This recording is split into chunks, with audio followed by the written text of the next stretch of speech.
Caríssimos irmãos e irmãs, mais um episódio do SacraCast sendo gravado aqui mais uma vez. Muito obrigado a você que está aqui acompanhando, assistindo esse momento maravilhoso. Espero que vocês possam aproveitar esse conteúdo, que vocês possam de fato entender o que eu quero passar para vocês, entender essa mensagem que eu quero passar. Então, é um podcast que une fé, razão, a curiosidade e busca pela verdade. Então, você está no canal Ponto de Fé e Razão, esse é o SacraCast, meu nome é Gabriel Henrique, e hoje vamos explorar um tema que é ao mesmo tempo desafiador e ao mesmo tempo bem transformador para muitos. Porque é algo que move muitas pessoas, que seria a vida intelectual. Mas, de fato, o que é exatamente a vida intelectual? Será que seria apenas um acúmulo de conhecimento ou algo mais profundo, algo que envolve não apenas a mente, mas também a alma? Então, nesse episódio, vamos descobrir como cultivar uma vida intelectual autêntica que nos leve à compreensão mais profunda de nós mesmos, do mundo e de Deus. Então, primeiro ponto importante, o que seria de fato a vida intelectual? A, a vida intelectual não se resume a ser inteligente ou um estudioso, mas é uma busca constante pela verdade, pela sabedoria e pelo conhecimento, pois ela envolve curiosidade, disciplina e uma abertura para questionar e refletir. Pois é como dizia o filósofo Sócrates, a vida não examinada não vale a pena ser vivida. E a vida intelectual começa com um grande desejo de conhecer a verdade, seja ela científica, filosófica ou espiritual. E não se trata de se especializar em uma área, mas se conectar em diferentes campos de conhecimento. E também a vida intelectual é um caminho de autoconhecimento e amadurecimento. Para nós cristãos, a vida intelectual não é apenas uma busca humana, mas é um chamado divino. A fé e a razão não são inimigas, mas são duas asas que elevam a verdade. Como dizia São João Paulo II, a fé e a razão são como duas asas pelas quais o Espírito Santo se eleva para a contemplação da verdade. A fé nos dá um horizonte de sentido, ajudando-nos a entender o porquê das coisas. E a razão nos permite explorar o como e o que é, fortalecendo a nossa compreensão de fé. Então pense em Santo Agostinho, que uniu filosofia e teologia, em São Tomás de Aquino, que mostrou uma harmonia e fé e a ciência, ou Joseph Ratzinger, o Papa Bento XVI, que destacou a importância da razão na vida da igreja. Então, quando começar então, e como podemos cultivar essa vida de estudos intelectual? Então nós temos 4 pilares essenciais. A leitura. A leitura é o alimento da mente. Então, escolha livros que desafiem seus pensamentos. Desde clássicos da literatura, a filosofia, até as obras da teologia e da ciência. São Jerônimo dizia que ignorar as escrituras é ignorar a Cristo. E outro ponto também, que é muito válido, que é escrever. Pois é uma forma de organizar o pensamento e aprofundar o entendimento. Então mantenha um diário, escreva ensaios ou compartilhe suas reflexões em um blog. E também a vida intelectual ela não é solitária, então participe de debates, grupos de estudo e conversas mais profundas, pois Platão dizia que o diálogo é a alma da filosofia. E também recebe o tempo para a contemplação e oração. Uma reflexão silenciosa que permite que o conhecimento se transforme em sabedoria. Mas nós vivemos em um mundo que é cheio de distrações, onde algo superficial parece que prevalece cada vez mais. Então, como é que nós podemos manter uma vida intelectual em meio a esse cenário de caos? Primeiramente, primeiro ponto muito importante: desconectar para conectar. Então, reserve momentos longe das redes sociais e da tela para mergulhar em leituras e reflexões. Estabeleça horários fixos para estudar, ler e escrever. E a consistência é mais importante do que a intensidade. E também evite o consumo passivo de informações. Questione, analise e aprofunde-se nos temas que realmente importam para você. E também algo muito valioso destacar aqui é que não tem como falar da vida intelectual sem falar da obra do Padre Sertilânges, do livro A Vida Intelectual. Ela foi publicada em 1920 e essa obra continua atual e profundamente relevante, oferecendo muitas orientações práticas e espirituais para todos que desejam cultivar uma mente ativa e uma alma voltada para Deus. Se vocês investigarem um pouco no meu canal, meu primeiro shorts que eu gravei foi falando desse livro, que é uma obra fascinante. Mas o que seria de fato a vida intelectual? Para Sertilânges, não se trata apenas de acumular conhecimentos ou obter diplomas. E ela é uma vocação, o chamado para buscar a verdade com paixão, disciplina e humildade. E é uma jornada que envolve não apenas a mente, mas também o coração e a alma. Para Sertilânges, a vida intelectual não é um hobby ou uma carreira, mas é uma vocação. Pois ela compara o intelectual a um sacerdote, cuja missão é buscar a verdade e comunicá-lo aos outros. Como ele disse, o intelectual é um servidor da verdade. E Sertilânges enfatiza a importância da disciplina. Para eles, a verdadeira liberdade intelectual não é a ausência de regras, mas a capacidade de se concentrar no que é essencial. Então ele sugere horários fixos de leitura, estudos, reflexão, evitando distrações e superficialidades.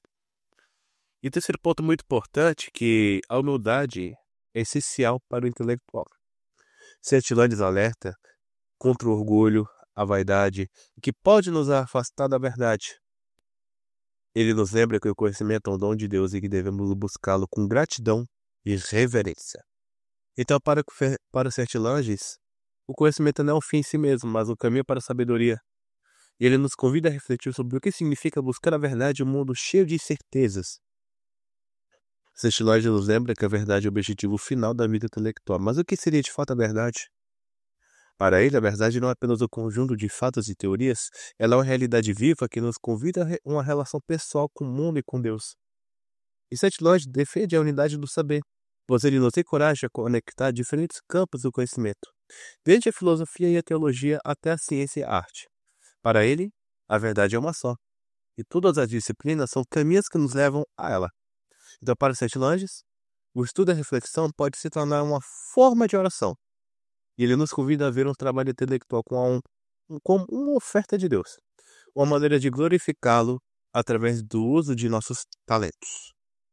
E o Sertilânges também nos ensina a importância da concentração, pois o mundo cheio de redes sociais, notificações constantes, isso significa reservar momentos longe das telas para mergulhar em leituras e reflexões profundas.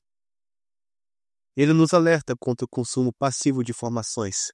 Em vez de contentarmos com resumos e opiniões alheias, devemos buscar fontes primárias e refletir por nós mesmos. Isso, de fato, se a gente refletir mais profundamente sobre isso, é verdade, porque você observa muitas redes sociais, até mesmo a TV aberta, tem muitas informações que são muito resumidas, mas não buscam de fato o que há de mais importante, o que é necessário ser dito. Pois você vê várias notícias, informações e entre outras coisas, e trazendo coisas ruins para as coisas boas e coisas boas para as coisas ruins, sem pesquisar algo a fundo sobre isso. Sem pesquisar algo a fundo. Por isso que tem muita gente que acredita em qualquer coisa que vê pela internet. Até mesmo em políticos. Você para pensar. Ou seja, é aquela questão que se você está ganhando o pão, já te agrada. Você se parou para pensar quem é a pessoa que está distribuindo esse pão? Quem é a pessoa que está distribuindo esse alimento? Será que ele faz isso por amor ou para manipular você para que ele faça as coisas para que você faça as coisas a favor dele, em troca de migalhas? E também, a vida intelectual é uma resistência, pois estamos em um mundo que valoriza a utilidade e o pragmatismo. E a vida intelectual é um ato de resistência, é uma afirmação de que a busca pela verdade, pela beleza, tem valor em si mesma. Então, caros ouvintes, a vida intelectual, como nos ensina Sete Lodges, não é um fim em si mesmo, é o caminho que nos leva a Deus, a buscarmos a verdade. Estamos em uma última instância porque aquele que é a verdade. Como dizia Santo Agostinho, fizeste-nos para ti, Senhor, e o nosso coração está inquieto até que descanse em ti. Agora, vamos mergulhar nas dicas práticas que o Sete Lodges oferece em sua obra. Essas orientações não são apenas técnicas de estudo, mas são princípios que nos ajudam a viver uma vida intelectual plena e significativa. Então, vamos explorar aquelas que são mais importantes. Primeiramente, Sete Lodges nos alerta contra a tentação da leitura dinâmica e o mundo que valoriza a velocidade e eficiência. E é fácil cair na armadilha de ler muitos livros superficialmente, sem realmente absorver o seu conteúdo. Para eles, a vida intelectual exige profundidade e não quantidade. E ele recomenda ler devagar, refletindo sobre cada parágrafo e anotando os insights. A leitura deve ser um diálogo com o autor, não um consumo passivo. E Sete Lodges sugere reler obras importantes várias vezes, pois cada leitura revela novas camadas de significados.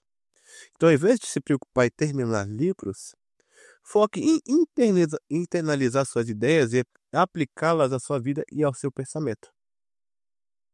E outro ponto muito importante também, outra dica crucial, é escolher autores de elite, praticamente. Ou seja, aqueles que são reconhecidos como autoridades em seu campo. Sete Lodges nos encoraja a buscar fontes primárias, pois os grandes clássicos que resistiram ao teste do tempo. Mas por que os autores de elite? Pois estes autores oferecem insights profundos e originais, que podem enriquecer nosso pensamento, e eles são faróis que iluminam o caminho da verdade. Em filosofia, veja Platão, Aristóteles e Santo Agostinho. Em teologia, explore São Tomás de Aquino e os padres da igreja. Em literatura, mergulhe Dante, Shakespeare, Dostoiévski. E Sete Lodges também alerta contra autores superficiais e modismos intelectuais, pois eles podem nos distrair do que é essencial. Então tome cuidado com aqueles que, entre aspas, são populares. E além de escolher autores de elite, Sete Lodges também enfatiza a importância de selecionar obras profundas. Ele nos convida a buscar livros que desafiam nosso pensamento e expandam nossos horizontes. Obras que transformam, porque para ele, uma obra boa é aquela que nos transforma e que nos faz ver o mundo de novas maneiras. Embora seja importante explorar diferentes áreas do conhecimento, Sete Lodges recomenda focar em um dos temas centrais e estudá-los com profundidade. Pois o objetivo final não é acumular informações, mas alcançar sabedoria e capacidade de ver a vida com clareza e discernimento. Então, outra dica muito importante é estabelecer horários de estudo, horários de leitura. Para ele, Sete Lodges, a disciplina é essencial para a vida intelectual produtiva. Então é sugerido que reservam momentos específicos do dia para o estudo, preferencialmente nas horas em que estamos mais alertas e concentrados. Mais importante do que estudar por longas horas é manter uma rotina consistente. Períodos e estudos diários são mais eficazes do que sessões esporádicas e intensas. Sete Lodges recomenda criar o próprio espaço tranquilo e organizado para o estudo, longe de distrações. E uma das surpresas da obra de Sete Lodges também, que me surpreendeu bastante também, é a sua ênfase do cuidado com o corpo também. Porque ele entende que a vida intelectual não é apenas uma atividade mental, mas ela envolve todo o nosso ser. Ou seja, medição e concussão. Cetilândia nos lembra que o corpo é um instrumento de mente.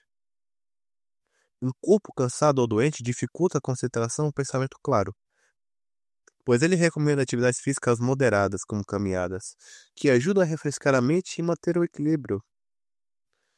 E uma dieta saudável, um sono adequado são essenciais para manter a energia e clareza mental. Também Cetilândia, ele nos enfatiza a importância da oração e da contemplação, que renovam não apenas o espírito, mas também a nossa mente. E por fim, Cetilândia nos convida a ver a vida intelectual como uma forma de oração. Para ele, o estudo de reflexão pode se tornar uma maneira de glorificar a Deus e aprofundar nossa relação com Ele.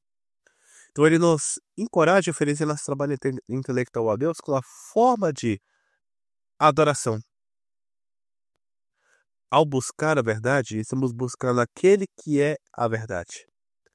Santo Tomás de Aquino disse que cada verdade seja dita por quem for, vem do Espírito Santo. Cada verdade seja dita por quem for, vem do Espírito Santo.